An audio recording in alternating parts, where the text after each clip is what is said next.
Hello दोस्तों, welcome to student मंथन। आज मैं आप लोगों के लिए एनसीईआरटी बुक की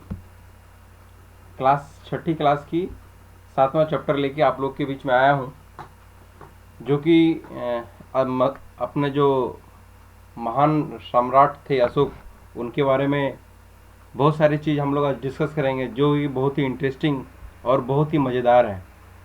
और ये ऐसा टॉपिक है कि जहाँ से बहुत सारे क्वेश्चंस भी बनेंगे और एग्ज़ाम में भी बहुत सारे क्वेश्चंस देखने को मिलेंगे। कोई सा भी एग्ज़ाम हो, चाहे एसएससी हो, रेलवे हो, एसबीआई हो, या कोई भी स्टेट पीएससी हो, या अपने टॉप लेवल की जो एग्ज़ाम होती है यूपीएससी, कोई सा भी एग्ज़ाम हो, सबके लिए बहुत ही इंपॉर्टेंट चैप्टर रहेगा। तो टाइम ज़्यादा वेस्ट ना करते हुए चलिए आज हम लोग अपने टॉपिक की ओर चलते हैं।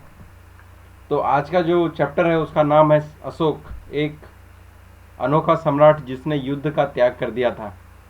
तो आज के चैप्टर में हम लोग पढ़ेंगे कि अपने जो अशोक सम्राट थे वो कैसे थे, उनका राजपाट कैसा था, उनके टाइम में कैसे लोग का लाइफ स्टाइल था, और कैसे उन्होंने किस युद्ध में वो अपने क्या क्या युद्ध का त्याग कर दिया। तो इन सब चीज़ों के बारे में डिस्कस करेंगे। तो चलिए हम लोग शुरू करते हैं।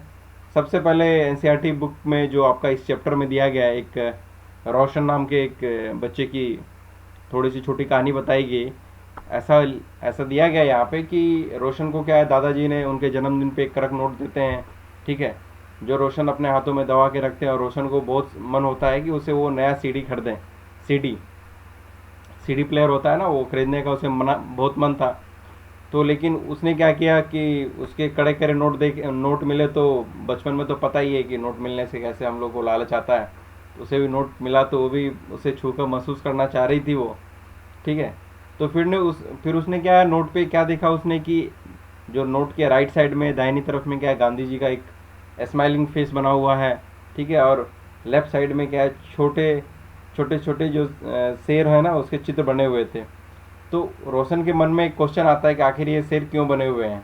गांधी जी का तो पता है, चलो हमारे राष्ट्रपिता हैं, बट ये शेर क्यों बने हुए हैं, उनके मन में जिज्ञासा पैदा हुई। तो एक छोटी सी स्टोरी यहाँ पे दी हुई थी लोगों को जिज्ञासा पैदा करने के लिए यहाँ पे। तो चलिए आगे बढ़ते हैं हम लोग।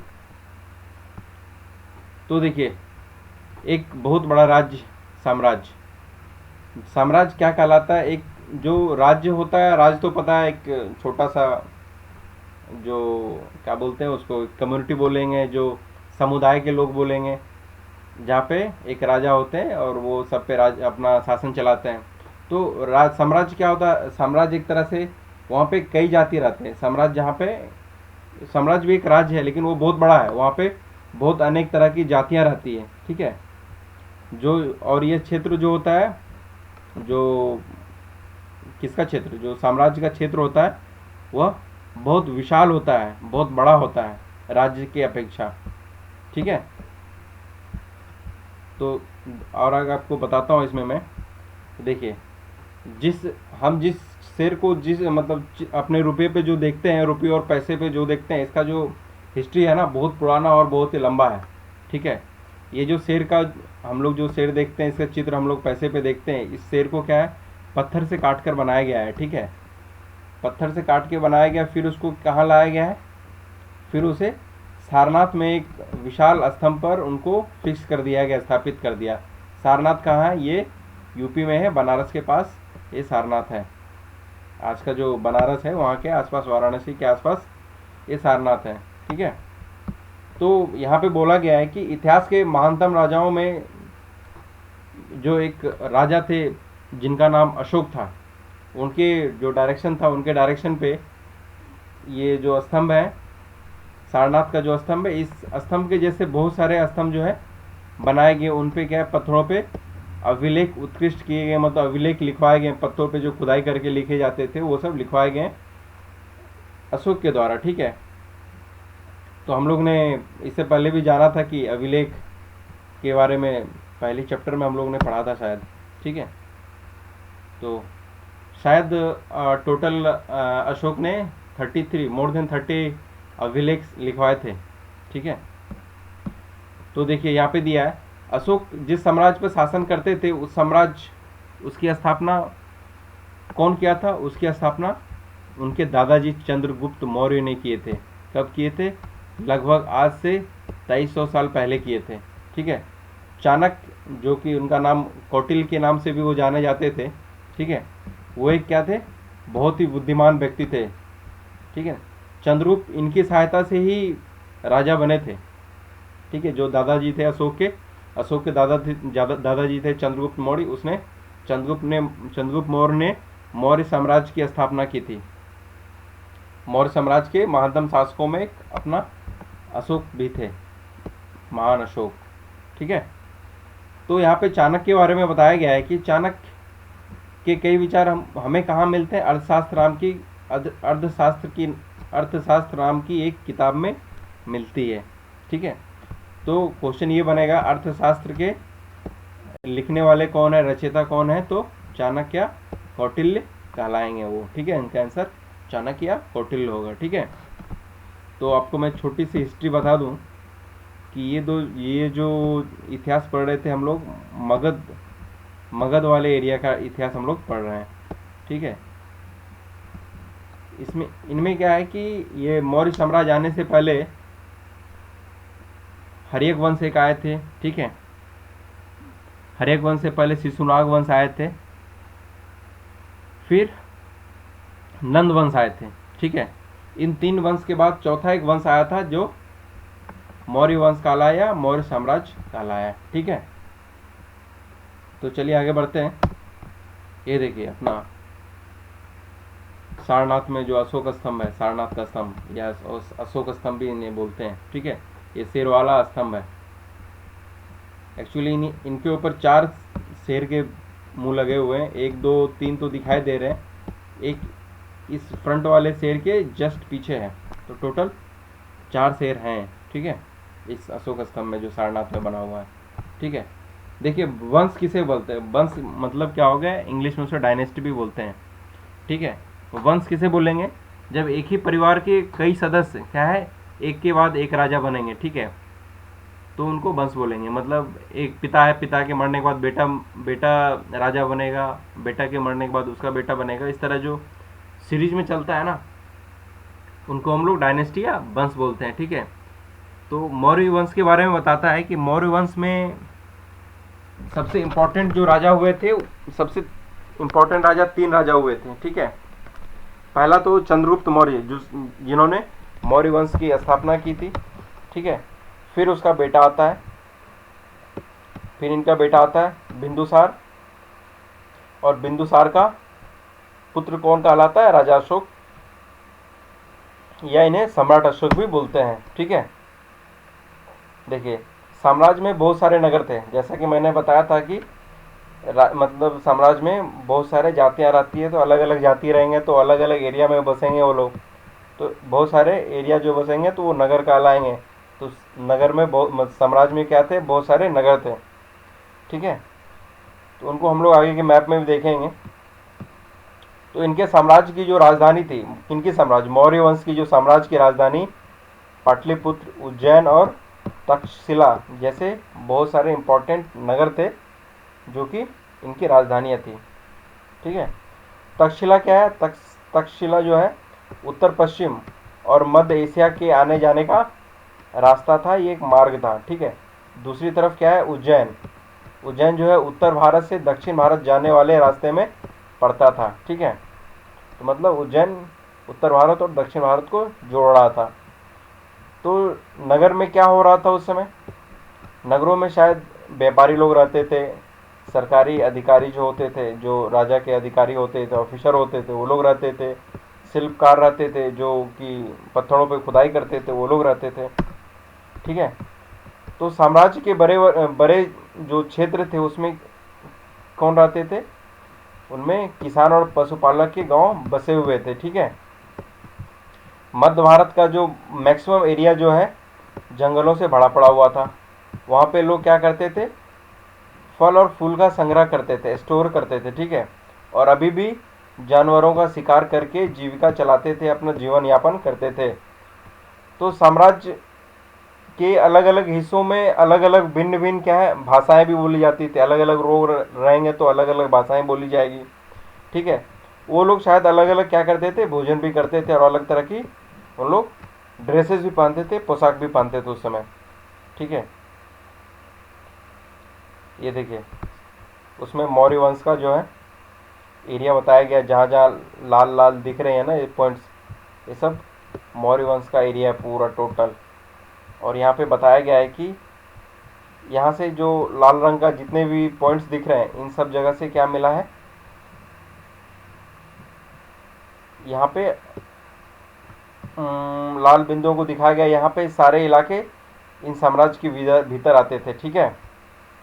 और बहुत सारी जगह है पे जहाँ पे क्या था, अशोक के द्वारा खुदवाए गए अभिलेख मिले हैं, ठीक है। वो मोर देन 30 हैं, 30 से भी ज़्यादा है, ठीक है। देखिए, एक अंधार अफगानिस्तान वाला एरिया हो गया, पूरा पाकिस्तान वाला एरिया हो गया, ये सब जो है उस समय मौर्य शासन काल में ये सब मौर्य वंश के अंदर आते थे, ये सब, ठीक है। मौर्य साम्राज्य के अंदर आते थे ये सब, ठीक है। चला आगे देखते हैं, राज्य जो है साम्राज्य से कैसे भिन्न थी, ठीक है। तो देखिए, चूंकि नॉर्मली क्या है, साम्राज्य जो था राज्यों से बहुत बड़े होते थे, ठीक है। और इनकी रक्षा करने के लिए, साम्राज्य जितना बड़ा है तो इनको डिफेंस करने के लिए क्या होती थी, सेना की जरूरत पड़ती थी, आर्मी की जरूरत पड़ती थी। इसलिए सम्राट जो थे, सम्राट किसको बोला जाता था, जो कि साम्राज्य पे शासन करते थे, ठीक है। सम्राट को क्या है, राजाओं के तुलना में, राजा कौन थे, जो राज्यों पर राज करते थे या शासन करते थे। तो जो छोटे राज्यों पे जो राज करते थे राजा, उनकी तुलना में जो सम्राट होते थे, उन्हें क्या होता था, ज़्यादा रिसोर्स की ज़रूरत पड़ती थी, ज़्यादा संसाधन की ज़रूरत पड़ती थी, ठीक है। तो इसी कारण क्या है, उनको तो ज़्यादा संसाधन जमा करने के लिए उनको ज़्यादा टैक्स चाहिए। इसी के लिए क्या है, उन्होंने क्या किया था, जो टैक्स इकट्ठा करने वाले जो जो टैक्स कलेक्टर होते थे, जो कि टैक्स इकट्ठा करेंगे, वैसे अधिकारियों की बहुत बहुत मतलब संख्या में ज़रूरत होती थी, ठीक है। देखिए, साम्राज्य का प्रशासन कैसा था, इसके बारे में यहाँ बताया गया है। देखिए, मौर्य साम्राज्य था जो था वो बहुत ही बड़ा था, विशाल था। अब जैसा कि आपने मैप में देखा, अभी का एक टोटल इंडिया उस और अभी का पाकिस्तान और अभी का अफगानिस्तान, टोटल एरिया आप मिला देंगे तो उस समय का मौर्य काल का उतना बड़ा साम्राज्य एरिया था। सोच सकते हैं कितना बड़ा एरिया था उस समय, ठीक है। तो मौर्य साम्राज्य था बहुत बड़ा था, इसलिए क्या है, अलग अलग हिस्सों पे अलग अलग ढंग से वहाँ पे शासन करना पड़ता था, ठीक है। पाटलिपुत्र और आसपास के इलाकों पे जो है सम्राट का सीधा कंट्रोल होता था, नियंत्रण होता था, ठीक है। इसका मतलब क्या हो गया, इसका मतलब हुआ कि इस इलाके के गांव और शहरों के किसान, पशुपालक, शिल्पकार और व्यापारियों से कर इकट्ठा करने के लिए राजा और अधिकारियों की नियुक्ति करना पड़ता था। ये लोग अधिकारी की नियुक्ति करती थी इस एरिया में, पाटलिपुत्र और आसपास के वाला एरिया में, ठीक है। जो ये लोग अधिकारी जो थे क्या करते थे, जो राजा के आदेश का उल्लंघन करते थे उन्हें ये लोग सजा देते थे, ठीक है। इसमें से कई अधिकारियों को क्या वेतन भी दिया जाता था, मंथली पेमेंट भी दिया जाता था, ठीक है।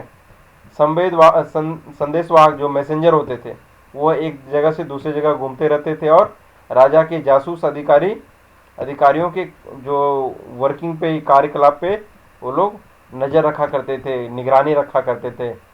इन सब के ऊपर जो था, सबसे टॉप में कौन रहेगा, सबके ऊपर सम्राट है, सबका बाप सम्राट था उस समय, ठीक है। सम्राट से बड़ा कोई नहीं, ठीक है।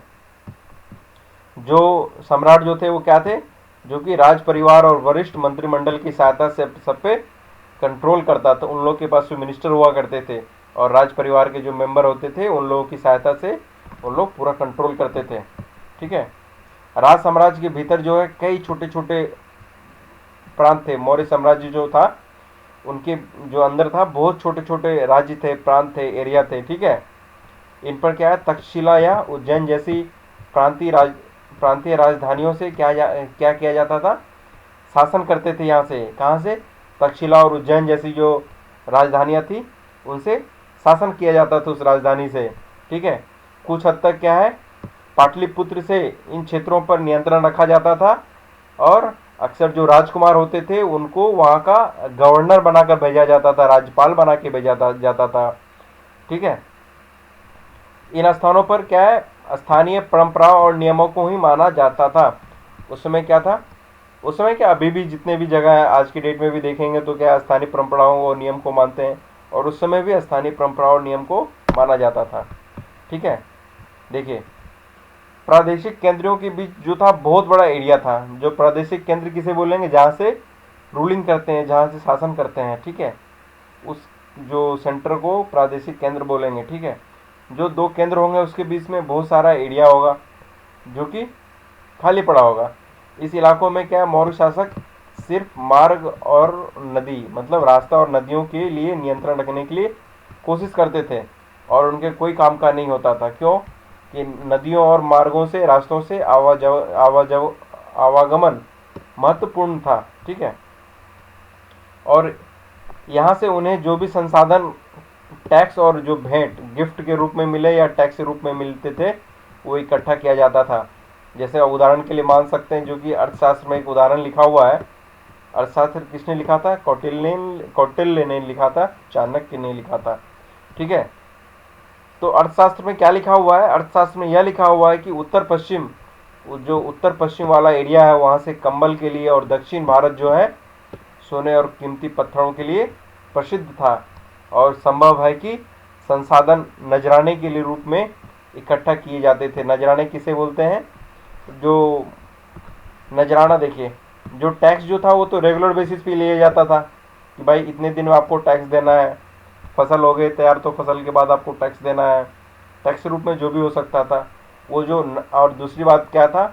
नजराना। नजराना उसको क्या बोलेंगे? नजराना को जो कि अनियमित रूप में, इरेगुलर रूप में लिया जाता था, जब संभव हो तो इकट्ठा होता था, ठीक है, जब भी जरूरत पड़े तब, ऐसा वाला था, ठीक है। तो हम लोग इसे क्या बोलेंगे? ट्राइब्यूट भी बोलते हैं नजराना को इंग्लिश में, ठीक है। तो ऐसे नजराने जो हैं विभिन्न तरह के पदार्थ के रूप में भी ऐसे लोगों से लिए जाते थे जो इन्हें अपनी इच्छा से देते थे, ठीक है। देखिए, राजधानी में सम्राट, ये एक छोटा सा विवरण दिया गया है किनके द्वारा? ये एक मेगास्थनीज हैं, ठीक है, जो कि चंद्रगुप्त के दरबार में आए थे। ये कौन थे?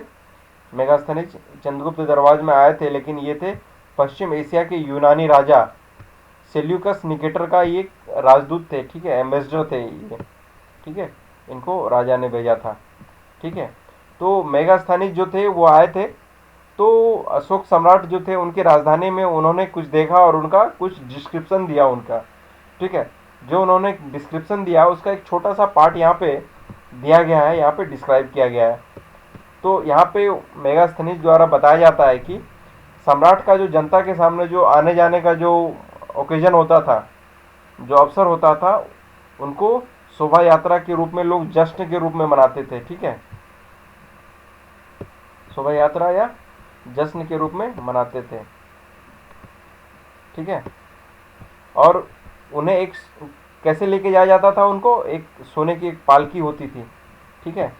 एक पालकी में उन्हें ले जाया जाता था। देखिए, ये पालकी हो गया, पालकी में ले जाते थे, और उनके आरक्षक जो होते थे, जो बॉडीगार्ड होते थे, वो सोने और चांदी से जो अलंकृत, सोने चांदी वाले जो, मतलब उनका ड्रेसअप किए रहते थे, डेकोरेटेड किए रहते थे, वैसे हाथियों पे सवार होके उनके जो बॉडीगार्ड है वो जाया करते थे। कुछ जो बॉडीगार्ड होते थे, अंगरक्षक होते थे, वो पेड़ को भी साथ में लेके चलते थे, पेड़, ठीक है, पेड़, ट्री। तो इन पेड़ पे क्या होता था? इन पेड़ पे जो ट्रेंड पैरट्स होते थे ना, प्रशिक्षित तोते, उनका एक झुंड रहता था। वो झुंड क्या करते थे? अशोक सम्राट के सिर के चारों ओर चक्कर लगाया करता था, ठीक है। और माना जाता है ऐसा कि जो राजा थे, ये हथियारबंद महिलाओं, जो महिला हथियारों के साथ रहे, उनसे घिरे होते थे, और राजा को ऐसा हमेशा डर लगा रहता था कि ऐसा ऐसा डर लगा रहता था कि उनकी कोई हत्या ना कर दे, ठीक है। उनके खाने से पहले, उनके जो खाना खाएंगे, जो सम्राट खाना खाते थे, उनके खाने से पहले उस खाने को चखा जाता था। तो उसको चखने के लिए एक खास नौकर हुआ करते थे जो उस खाना को चखेंगे। पहले वो नौकर चखेगा, फिर जाके राजा चख खाएंगे उनको, ठीक है। वे लगातार 2 रात एक ही कमरे में नहीं सोते थे, ठीक है। किस कमरे में सम्राट सोएंगे किसी को पता नहीं होता था, और कंटिन्यू 2 नाइट एक कमरे में नहीं सोएंगे, मतलब एक दिन एक नाइट, मतलब एक नाइट ही एक कमरे में सोएंगे वो, एक रूम में, दूसरे दिन वो नहीं सोएंगे, ठीक है। ये तो रहा सम्राट अशोक के बारे में।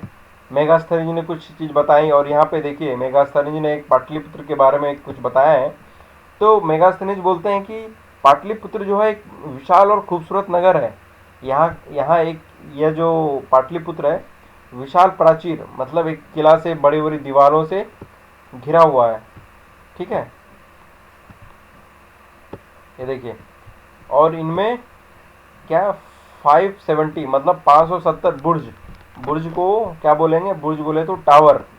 ठीक है, इसको इंग्लिश में टावर बोलते हैं बुर्ज को। ठीक है, टावर। और 64 जो है गेट थे, द्वार थे। ठीक है, ये पूरे पाटलिपुत्रा में 2 और 3 मंजिल वाले घर हुआ करते थे, लकड़ी और कच्ची ईंटों से बने होते थे। ये जो घर जो होते थे 2 और 3 मंजिल वाले घर। राजा का महल भी काठ से बना होता था। ठीक है, जिसे पत्थर की नक्काशी से डिजाइन किया रहता था, उसको डेकोरेट किया रहता था। ठीक है, और यहाँ चारों तरफ से उद्यान और चिड़ियों के लिए बने बसेरों से घिरा था। ठीक है, जो राजा का महल था वो चारों तरफ किसे पार्क था वहाँ पे। ठीक है, गार्डन थे। ठीक है, और चिड़िया के लिए बना हुआ जो बसेरे होते तो उनसे घिरा पड़ा था। ठीक है, देखिए यहाँ पे दिया है कि राजा द्वारा खाना खाने से पहले खास नौकर उस खाने को क्यों चखते थे, ताकि उनको डर था कि कहीं राजा के खाने में किसी ने कुछ मिला तो नहीं दिया, कोई जहर तो नहीं डाल दिया। ठीक है, चलिए आगे बढ़ते हैं।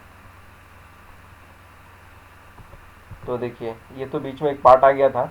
ठीक है, और ये बताते हैं कि जो मौर्य साम्राज्य का जो इलाका है ना, तो उनके इलाके में अंत में एक जंगल वाला इलाका आता है। ठीक है, वहाँ के लोग काफ़ी हद तक इंडिपेंडेंट रहते थे, स्वतंत्र रहते थे, क्योंकि वहाँ पे राजा का कोई अधिकारी जाएगा नहीं। ठीक है, वहाँ पे कोई उसको दंड नहीं देगा, सजा नहीं देगा। तो ऐसा उम्मीद किया जाता है कि मौर्य के जो पदाधिकारी है ना, उनको क्या वहाँ से वो लोग जंगल के जो लोग रहते थे वो क्या ला के देते थे, वो हाथी ला के देते थे, उनको लकड़ी ला के देते थे, मधु हो गया, हनी जो है वो ला के देते थे, वैक्स मोम जैसा जो चीज़ है ना वो सब भी ला के देते थे। कौन?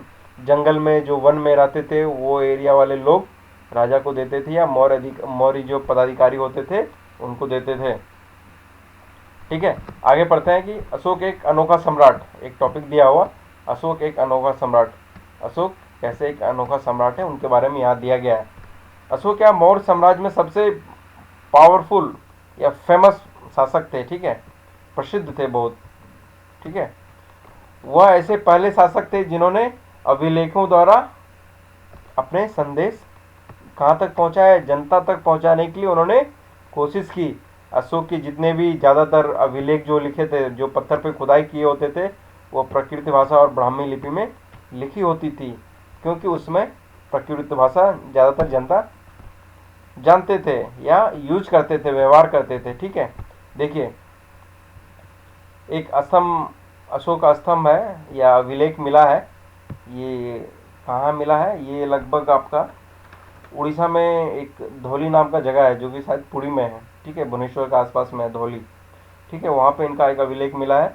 और ये जोगाड़ा एक जगह है गंजाम डिस्ट्रिक्ट में, वहाँ भी एक अभिलेख मिला है, जहाँ से शिलालेख या अभिलेख मिला है, जहाँ से ये चीज कलिंग युद्ध का वर्णन मिलता है। ठीक है,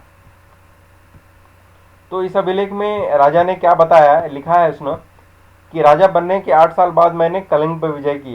ये अभिलेख में लिखा हुआ है। लगभग 1.5 लाख लोग को बंदी बना लिए गए, 1 लाख से भी ज़्यादा लोग मारे गए।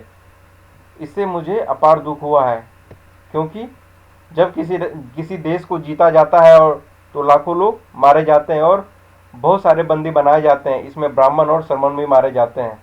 ठीक है, ये अशोक राजा ने अपने लेख में लिखा है। जो लोग अपने सगे संबंधी और मित्र को बहुत प्यार करते हैं तथा दासों और मृतकों के प्रति दयावान होते हैं, वो भी युद्ध में या तो मारे जाते हैं या तो अपने प्रियजन को खो देते हैं। इसलिए मुझे पश्चाताप हो रहा है कि अब मैंने धम्म पालन करने और दूसरों को इसकी दीक्षा देने का निश्चय किया। धम्म क्या है? प्रकृति भाषा में धर्म को धम्म बोला जाता है। ठीक है, और अशोक बोलते हैं इस शिलालेख के द्वारा कि मैं मानता हूं कि धम्म के माध्यम से लोगों का दिल जीतना बलपूर्वक विजय पाने से ज़्यादा अच्छा है। मतलब युद्ध करके किसी को जीतने से बढ़िया है कि अपने धर्म के माध्यम से लोगों का दिल जीता जाए। ठीक है, यह इस अभिलेख में उन्होंने बोला है। कौन? राजा अशोक ने। तो राजा अशोक बोलते हैं कि मैं यह अभिलेख भविष्य के लिए एक संदेश के रूप में इसलिए उत्कृष्ट कर रहा हूँ कि बाद में मेरे बेटे जो है और मेरे पोते कभी युद्ध ना करें। यह एक तरह से इन्होंने संदेश दिया अपने वंश को, आगे वाले वंश को, कि ये लोग कभी आगे युद्ध ना करें। इसके बदले में उन्हें यह सोचना चाहिए कि धर्म को या धर्म को कैसे आगे बढ़ाना चाहिए। ठीक है, देखिए यहाँ पे दिया गया धर्म क्या है। धर्म संस्कृत शब्द है धर्म का। ठीक है, संस्कृत शब्द धर्म का प्राकृत रूप है। ठीक है, देखिए अशोक का कलिंगा युद्ध। कलिंगा कहाँ पे है? कलिंगा तटवर्ती जो है उड़ीसा का प्राचीन नाम है। ठीक है, कलिंगा जो आज का जो उड़ीसा है उनको उसको पहले क्या कलिंग बोला जाता था। तटवर्ती इसलिए बोला गया, उड़ीसा जो समुद्र के किनारे बसा है।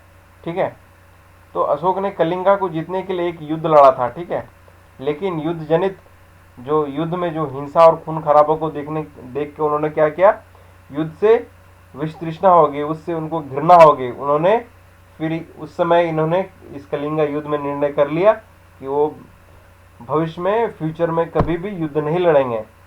तो देखिए उन्होंने अशोक ने धम्म का पालन करने के लिए बोला था। तो देखिए अशोक का धम्म क्या है? तो अशोक का धम्म क्या बोलता है? अशोक का धम्म यह बोलता है कि किसी देवता की पूजा और किसी कर्मकांड करने की आवश्यकता नहीं है।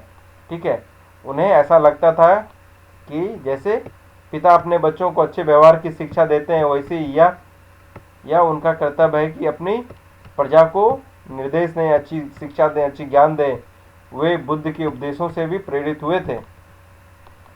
ठीक है, ऐसी कई समस्या थी जिनके लिए उसमें जो अशोक में जो था क्या बहुत सारी संवेदना थी।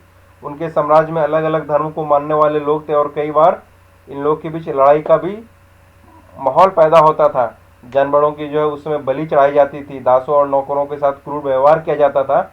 इसके अलावा परिवार और पड़ोसियों के बीच में भी क्या होते थे, लड़ाई झगड़ा होते रहते थे। अशोक ने और ये क्या महसूस किया, उन्होंने इन समस्याओं को महसूस किया और इसका निदान करना इनका कर्तव्य है, ये उन्होंने भी यह महसूस किया।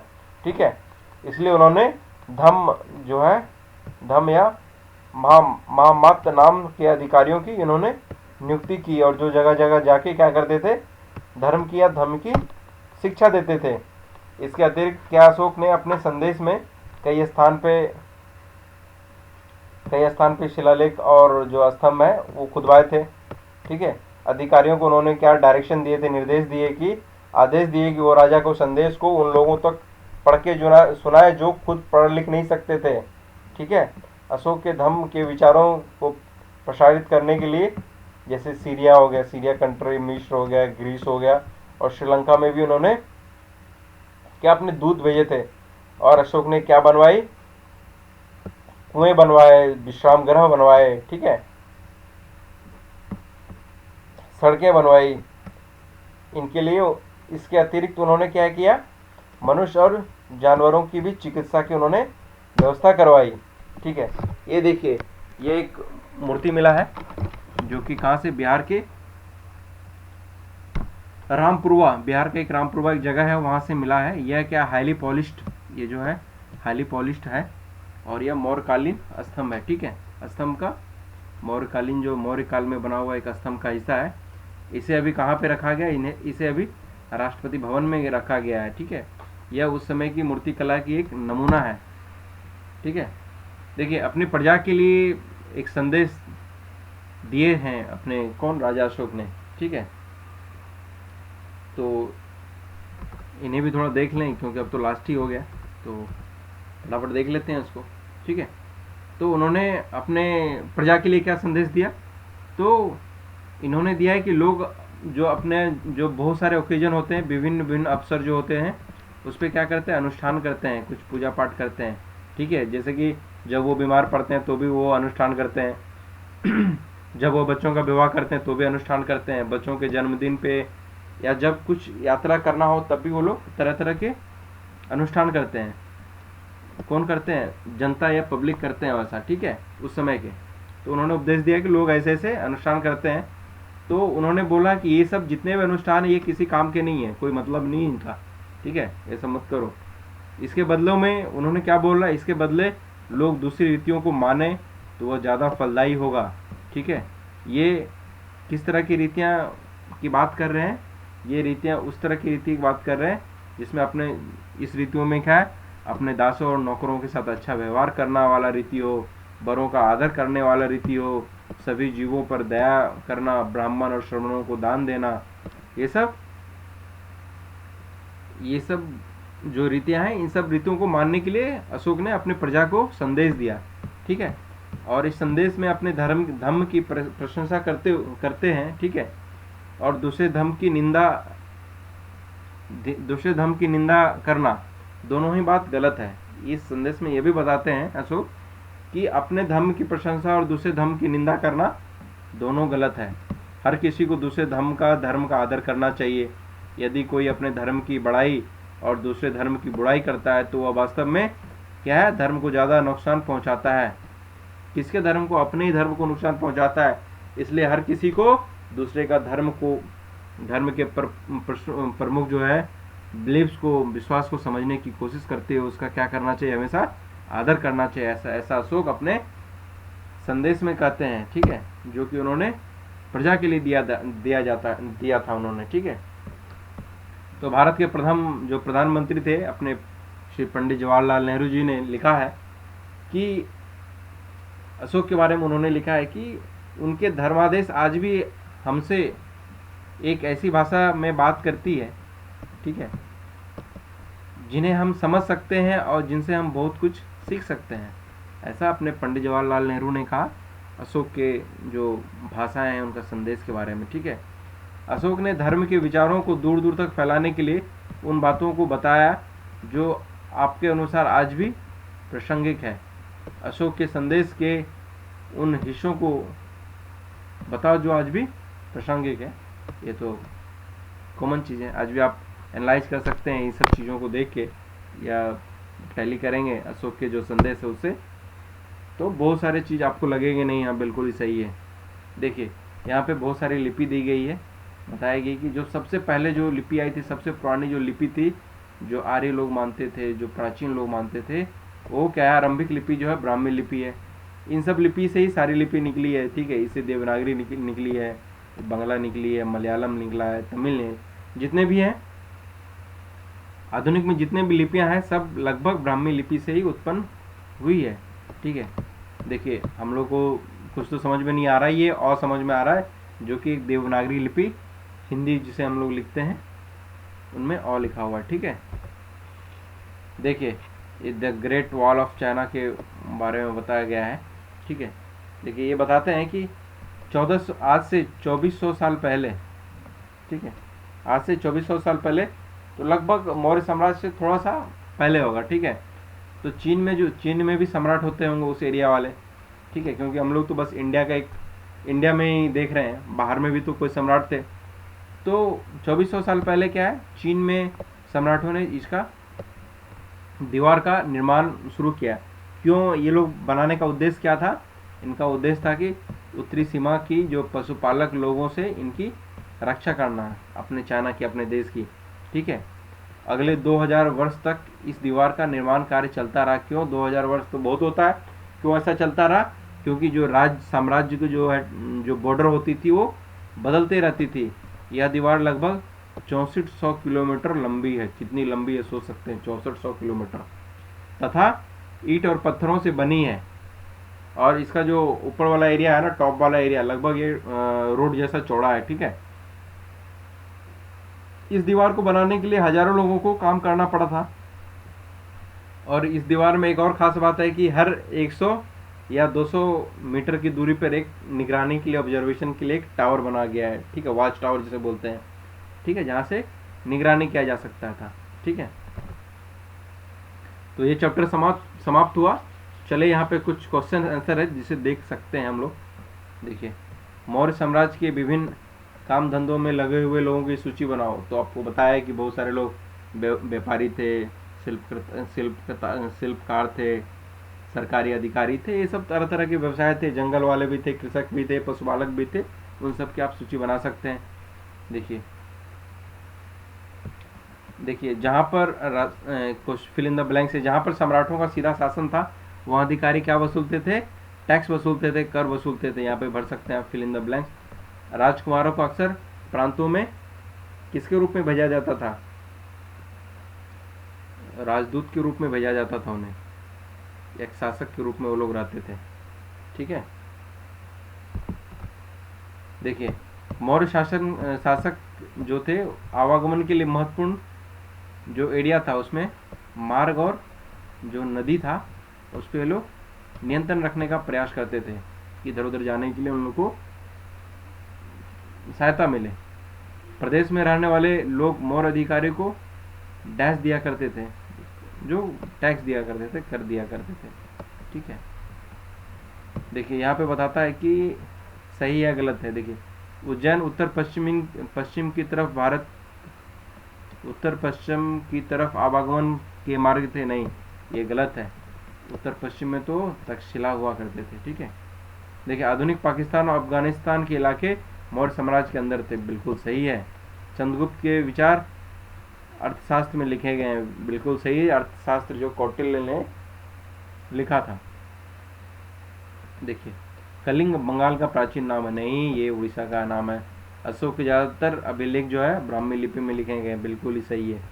देखिए इंपॉर्टेंट जो है, मौर्य साम्राज्य की शुरुआत 2300 साल पहले हुई थी। ठीक है, ये देखिए ये मैप दिया हुआ है। देखिए रेड कलर में जो यहाँ पे मैप में जो दिखा है, ये क्या था, जो ऐसे मार्ग है जहाँ पे जो चाइना के जो शासक हुआ करते थे उन लोगों का कंट्रोल हुआ करते थे। ग्रीन वाले जो मैप में जो दिख रहा है ये सब एरिया हो गया वो जो, ठीक है, ग्रीन वाले जितने भी एरिया हो गए। ठीक है, तो इन ग्रीन वाले एरिया में क्या है, कुषाण लोग नियंत्रण करते थे, जिसके बारे में हम लोग आगे पढ़ेंगे। और जो ये इस कलर वाले हैं ये महत्वपूर्ण समुद्री मार्ग हैं। ये देखिए जो रेड है ये तो मैरून हो गया, ये रेड हो गया। ये रेड में जो है क्या, ये मार्ग ईरान फ्रांस के शासकों के नियंत्रण में था ये सब।